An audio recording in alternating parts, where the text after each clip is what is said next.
Eu quero falar hoje sobre a organização do luto.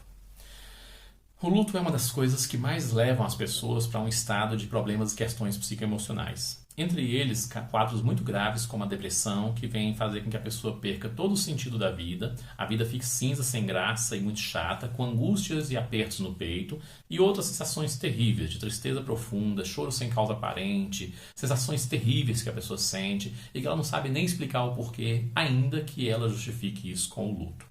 O luto, de fato, é uma dor tão grande, muito grande, porque ela transpassa a perda de uma pessoa que foi tão importante para você na sua existência, que você não só sente saudade da própria pessoa, mas sente saudade dela fisicamente, para vocês viverem as coisas que vocês queriam viver ou ter vivido e não viveram, ou as coisas que viveram e gostariam de ter continuado vivendo, e até a falta de um abraço, da presença física, do carinho, do encontro com a pessoa, passando por tantas coisas que vocês viveram e queriam reviver ou continuar vivendo, ou por tantas coisas que queriam ter feito ainda e foi interrompida abruptamente por conta da vida que levou a pessoa.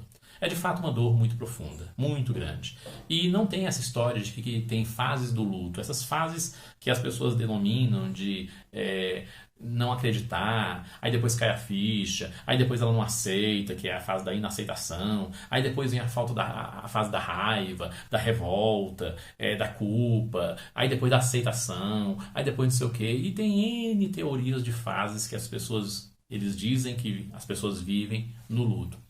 Isso pode ser verdade nem sempre. Cada um vai viver o seu luto, a sua história, do seu jeito, seguindo determinadas fases ou não, determinadas ordens dessas fases ou não, ou nenhuma das fases. Vai viver o seu jeito, da sua maneira. Então não tem assim um passo a passo de estar vivendo essa fase do luto, daqui a pouco vai viver a outra fase do luto, depois a outra fase do luto, parou nessa fase do luto, agora está indo para outra fase do luto, e está na fase final do luto e vai vencer o luto. Não, não tem. Cada um vive o luto da sua maneira e do seu modo. Não tem essa regra que convencionou-se criar e divulgar, metodologicamente falando, como se fosse um algoritmo, um passo a passo, de tantas fases do luto que a pessoa tem que viver para sair do luto. Isso não existe. Tem gente que carrega um luto por uma vida inteira se não fizer a organização desse luto. O outro ponto importante é não usar psicotrópicos para poder tentar aliviar a dor do luto. Isso aí é uma prática errada. Entendeu? Errada. A não ser que a pessoa realmente precise do psicotrópico por uma questão subjacente. Como, por exemplo, imagina uma pessoa que está de luto e ela tem também problemas de pressão alta. E aí, quando ela tem um ataque de problemas e questões psicoemocionais ou uma crise muito forte de questões psicoemocionais, nesse caso também causada pelo luto, pode ser que ela tenha uma pressão que fique tão alta que ela passe mal e venha a ter um AVC, uma situação do infarto, correr um risco aí muito grande. Aí sim, o remédio é muito bem-vindo, o psicotrópico, né, desde que prescrito muito adequadamente, bem avaliado por um médico especialista, um psiquiatra ou um neurologista, que vai verificar a dose e a quantidade do uso e acompanhar essa pessoa no uso dessa medicação até a retirada, quando já não é mais necessário, para evitar o risco iminente que a pessoa estava passando naquela fase aguda do luto. Muito bem. Ou um outro exemplo, onde a pessoa tem um problema de glicose, né, uma diabetes, e quando ela altera as emoções, os sentimentos, ela tem um estado psicoemocional alterado, de uma crise que ela passa um sintoma, a glicose sobe e ela corre um risco enorme com a diabetes. Novamente, mais uma vez, o psicotrópico é bem-vindo, assim como qualquer medicamento, desde que muito bem prescrito pelo médico, desde que acompanhado por ele, até a fase da retirada, repito mais uma vez.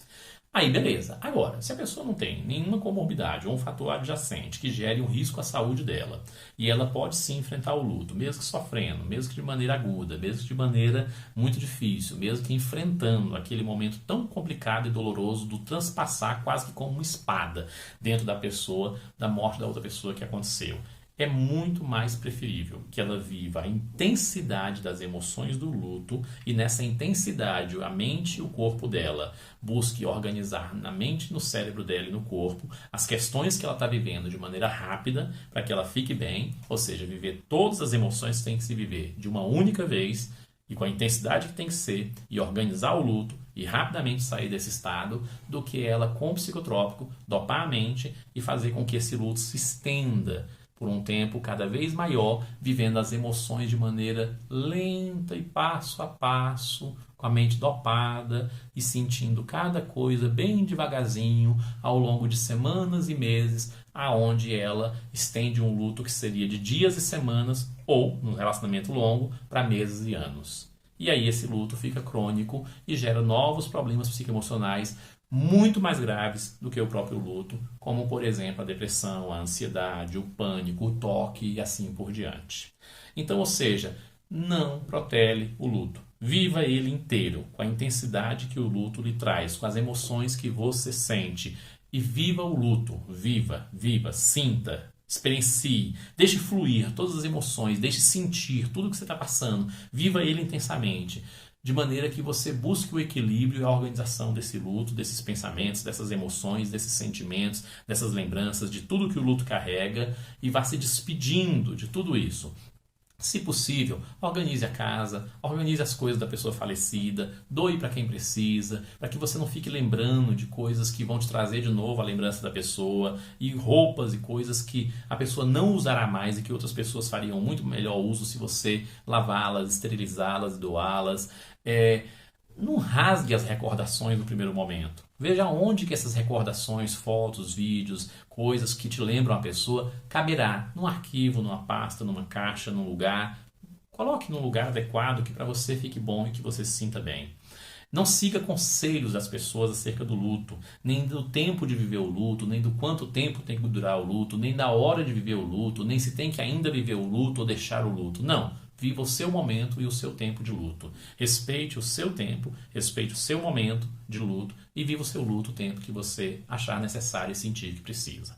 Outra questão é se você, mesmo assim, sofrendo muito, passando por crises, tendo sintomas psicoemocionais como coração palpitante, respiração ofegante, agonia, inquietude, desespero, tontura, náuseas, vômitos, pressão alta, mãos frias, tremores, entendeu?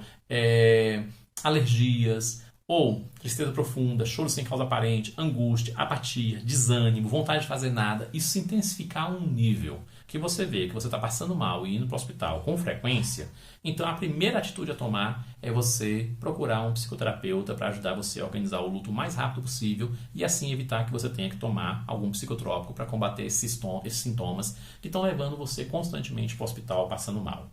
Se ainda assim a psicoterapia estiver demorando muito a produzir o resultado e você estiver sofrendo nessa intensidade, então, aí obviamente, você vai precisar da ajuda sim de um médico que seja da área de neurologia ou psiquiatria para passar para você temporariamente um medicamento leve e muito bem prescrito, acompanhado pelo médico e pelo tempo necessário até a retirada da medicação, enquanto a psicoterapia faz o efeito para você melhorar e organizar o luto e já não precisar mais do remédio para evitar que por meio do remédio evite você de ter sintomas e ficar parando no hospital. Ou seja, essa é a função do remédio. Remediar os sintomas, remediar a dor, o sofrimento, evitando que você fique passando mal e indo para o hospital.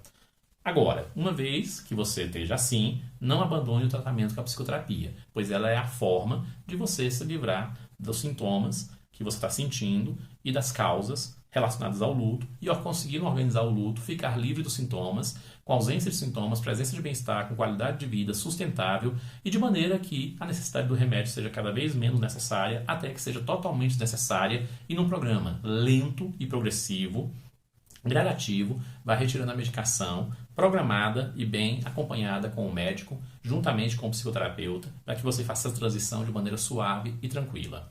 Viva o seu luto, mas não arraste o seu luto. Viva o seu luto, viva toda a sua emoção com intensidade, de maneira segura, acompanhado, com apoio familiar, de amigos, de pessoas que possam te ajudar, entendeu? E ouça principalmente seu coração, seus pensamentos, emoções, sentimentos, ouça sua mente e ajude você a passar por esse luto e organizar. Busque ajuda. Pedir ajuda não é desistir, não é dizer que você é fraco, é sim dizer que você é forte para poder você enfrentar a sua dor e sair dessa mais forte, mais capaz. Porque no final do luto, a dor da falta, ela some, ela desaparece. Fica a falta física? Sim, fica. Mas ela já não faz tanto mais falta. O que vai ficar não é mais a dor da falta, e sim a saudade, que é um sentimento lindo, que representa que você ama tanto essa pessoa que você gostaria que ela ainda estivesse aqui. Você ama tanto o que vocês viveram juntos que o sentimento de saudade está ali presente. E esse sentimento ele tem que permanecer e é o que deve permanecer após a organização do luto. Então, se você precisar de ajuda, olha, eu estou à disposição e eu atendo muita gente com esses casos, tenho muita experiência e estou aqui. Me busque. Meu nome é Darko Souza. Até já.